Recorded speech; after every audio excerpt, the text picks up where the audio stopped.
না পিসিমা, ওকে আমি কিছুই বলিনি। এই বলিনি বলেই হলো, ভেবেছ ডুবি ডুবি জল খাবে আর শিবের বাবা উঠতে পাবে না? কিন্তু শিবের বাবাকে ফাঁকি দিলে কি হবে? আমার মাকে তুমি ফাঁকি দিতে পারবে না। ঠাকুরজি, মায়ের আমার 5টা হাত, 6টা চোখ, 9টা কান। মা আমার কত জন্মের সাক্ষাৎ দেবী ছিলেন, এই জন্য দয়া করে মানুষের ঘরে জন্ম নিয়ে। হ্যাঁ বলুন। এই বাড়িতে বউ হয়ে থাকতে গেলে আমাদের কথা মতোই তোমাকে কাজ করতে হবে। আমাদের বিরুদ্ধে কুশব্দ করলে তোমাকে কিন্তু পথে গিয়ে দাঁড়াতে হবে। কথাটা মনে থাকে যেন। নিশ্চয়ই রাখবো। আর শোনো, গায়ের মেয়েদের তো রান্না বান্না কাপড় টাপড় ঘর অভ্যাস থাকে, আমারও আছে। তার জন্যই আমি ঠাকুরকে বিদায় করে দিয়েছি, তোমাকে আসতে নিষেধ করে দিয়েছি। আজ থেকে ওই কাজগুলো তোমাকেই করতে হবে। আপনারা কিছু চিন্তা করবেন না, কাজ কর্ম ফাইল ফরমাস যখন যা দরকার হয় আমাকে বলবেন, আমি করে দেব। 24 ঘন্টা আমাকে খাটিয়ে দিলেও আমার কোনো কষ্ট হবে না পিসিমা, আমার কোনো কষ্ট হবে না। এই মেয়েকে তাড়াতে কতক্ষণ? কিন্তু মা, ওদিকে দেখলে বড় মায়া হয়, খুব নিরহ, কথাই বলতে জানে না। নিকুচি করেছে নিরীহবে। পাছাড়ে বুক বেঁধে শক্ত হয়ে দাঁড়িয়ে থাক। তাদের সম্পত্তির একমাত্র ওয়ারিশ হতে গেলে হৃদয় থেকে মুছে ফেলতে হবে। প্রতিটি মানুষ সেই শৃঙ্খল ছিন্ন করা বড় কঠিন, তাই তার বড় বলেও আসতে ভাবতে হলো। সর্বনাশ! এতে দেখছি শিবরাম বাবা জেল থেকে কাউকে ছাড়া পেয়েছে। শিবরাম, এই পাগলাটাকে এখান থেকে দূর করে দে, আর বলে দে ভিক্ষে টিকে এখন হবে না। এই পাগলা, দেখো এখন ভিক্ষে থেকে এখানে হবে না। ভিক্ষা দিতে আমি এখানে আসিনি, আমি আমার মেয়েকে দেখতে এসেছি। কে করবে? আর এখানে থেকে পাবি কোথায়? এখানে তাকে বাবার কথা ফোনে করে যেদিন আমি জেলে গেলাম তখন তার বয়স ছিল 5 কি 6। আজ 12 বছর করে জেল থেকে ছাড়া পেলাম, এতদিনে মা বোন আমার কতই না বড় হয়ে উঠেছে।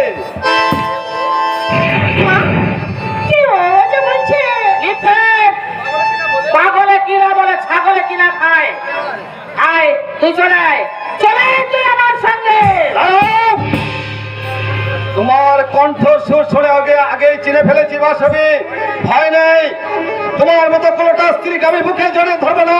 শুধু জেলে যাবার সময় তোমার কাছে জমা রেখে গেছিলাম আমার সেই শিপ্রা কোথায়?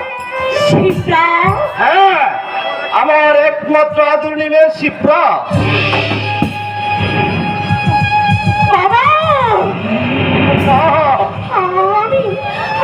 আমি তোমার মেয়ে শিপ্রা। বাবা, বাবা, তবে কি তুমি আমার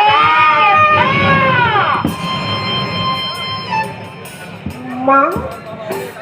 তোর বাবা অনেক আগেই মারা গেছে শিবরা। ও একটা শয়তান, শয়তান তোর বাবা হতে পারে না। শয়তান? আমি শয়তান?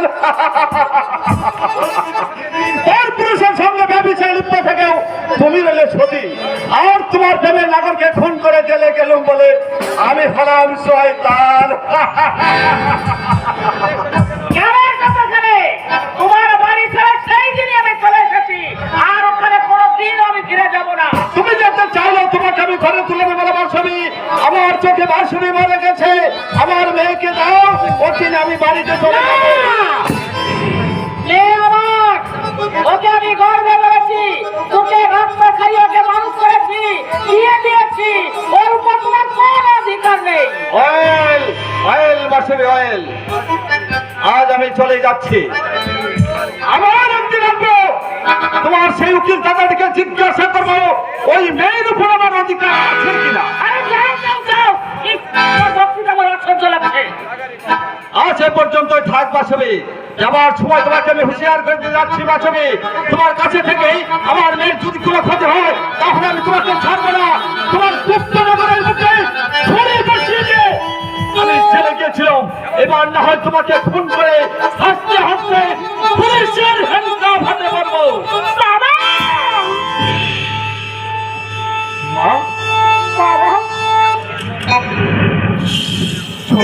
চলে মা, বাবা ঈশ্বর তোমার মঙ্গল করুক মা, বাবা ঈশ্বর তোমার মঙ্গল করুক, বাবা মঙ্গল করুক।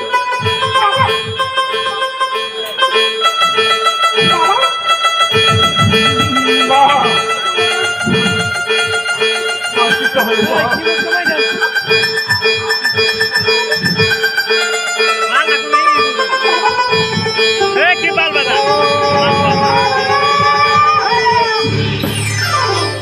খেলা মাঙ্গো হুদে আড়াইছে কেসিং এর সময় কি বানতাছে চলে মা, খেলাকে দেড় ওভার খাইছে নাকি ঈশ্বর তোমার মঙ্গল করুক মা, ঈশ্বর তোমার মঙ্গল করুক।